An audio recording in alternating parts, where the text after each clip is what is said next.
CEO Desease.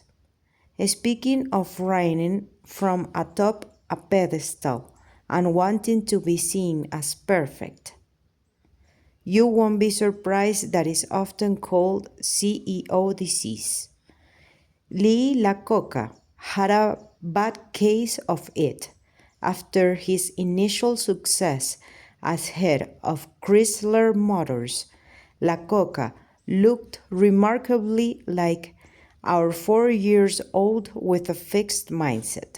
He kept bringing out the same car models over and over with only superficial changes. Unfortunately, they were models no one wanted anymore.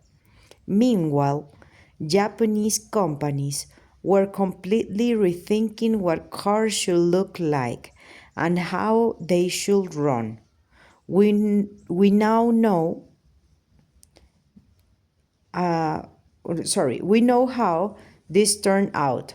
The Japanese cars rapidly swept the market. CEOs face this choice all the time. Should they confront their shortcomings, or should they create a world where they have none? Lee Iacocca chose the latter. He surrounded himself with worshippers, exiled the critics, and quickly lost touch with where his field was going.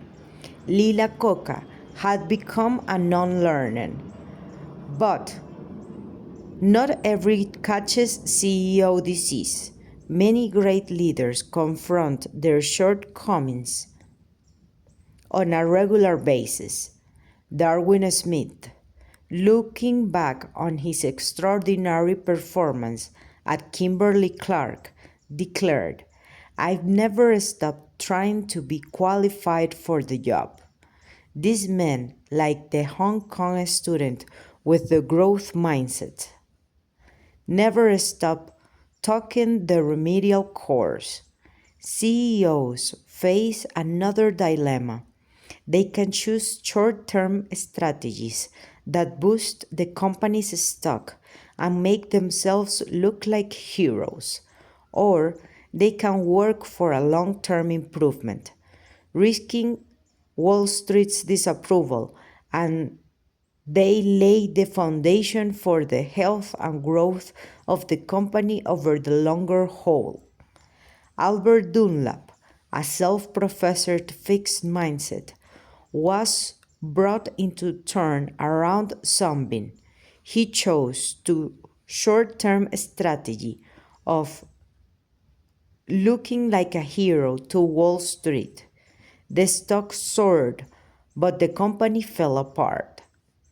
Lou Gerstner, an avid growth mindsetter, was called in to turn around IBM, and he set about the enormous task of overhauling IBM culture and policies.